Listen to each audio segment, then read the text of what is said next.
Hi, my name is David Sijenyi. When I hear Executed Vision, I hear David, get up out of your seat and get into action, because there's many ideas that God has given me and it is time for me to start executing. Actually, they have already begun. Now, some of the key decisions or most important decisions that I have to make as a leader include the development of my team. Where is my team looking to go? Are we the best organization where they can pick up and grow as individuals? Because if they're not growing, then my company can't grow. The other thing I need to think about is the future of the company. Is my business just about here today? Is it just about Kenya? Or is it about Africa or the world? Because we are now in a global economy, and so I have to think beyond today. I have to think beyond now. The business is about money. We're in business to make money, and so if the business is not making revenue, generating revenue, then we have a problem. So I have to think through the revenue generation, the management, and ensuring that it is sustainable. It's important that the team understands why we do what we do. What is the problem that we are answering as an organization? What is the solution we are providing to the society?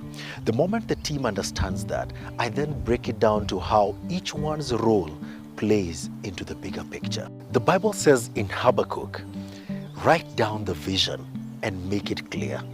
Put it up on stone where everyone can see it.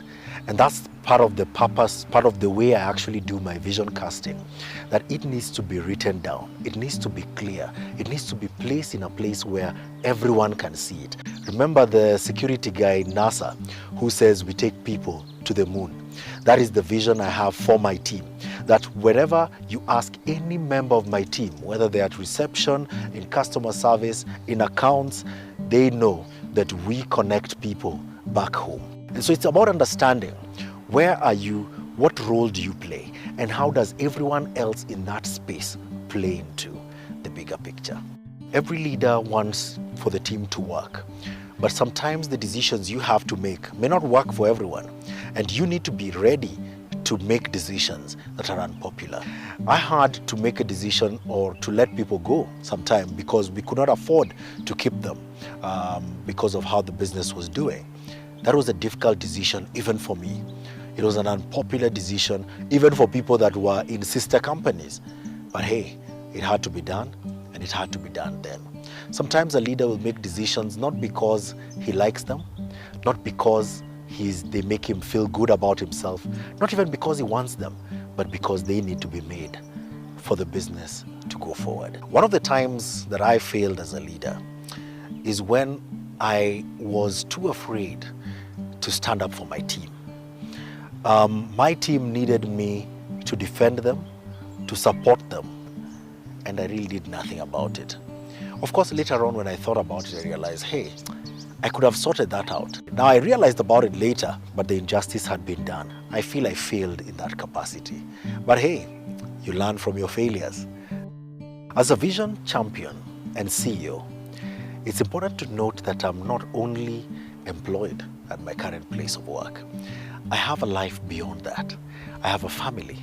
I have a wife and 2 lovely daughters. I have many other relationships and many other things going on. I learned some time back that you need to break down the different activities that you do into 5. Now, your A activities are important and life-changing. You have to do them, and only you can do them. And they have to be done now. Then you have your B activities, which are things that you need to do. You need to take some time to do them, but you can schedule them for later. Then you have your C activities.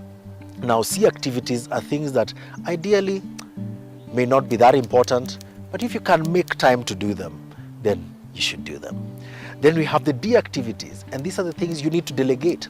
For example, paying power bills. Can someone else pay that for you? Or can you use a quicker channel to make those payments? And then E activities, things you need to eliminate. They are of no consequence to your life. With this, then you're able to strike a balance, and you're able to manage the different things that you're responsible for, but that you may not be able to do yourself, but you need to be able to achieve them also. Life needs to be balanced. I believe the best decision I ever made as a leader was to build people. When you build people, they will do whatever you ask them to do. They believe in what you believe in. They know themselves, and so they are ready to do whatever it takes to achieve the fullness of who they are. They work with you because they want to work with you, not because they have to work with you. I have a personal vision. Everything else I do is centered under that personal vision. Now that personal vision is David Sijenyi's vision. Now guess what that vision is about? It encompasses everything. It encompasses my marriage, my family, my kids. And it helps me determine which kind of jobs I take. It helps me determine which kind of people I interact with. And even in my interactions with people that I may not have chosen to interact with, it helps me determine how that interaction is going to go. It makes life so much easier when deciding which company to work with. Even when you find yourself in the wrong job, you're very clear that this is how long I'm going to stay here, this is what I'm here to do, and when it stops working or it stops taking me towards my greater vision, then I cannot be here any longer. It's important to have a personal vision. It ties to your purpose, it ties to the bigger plan as God intended it for you. It basically gives you direction.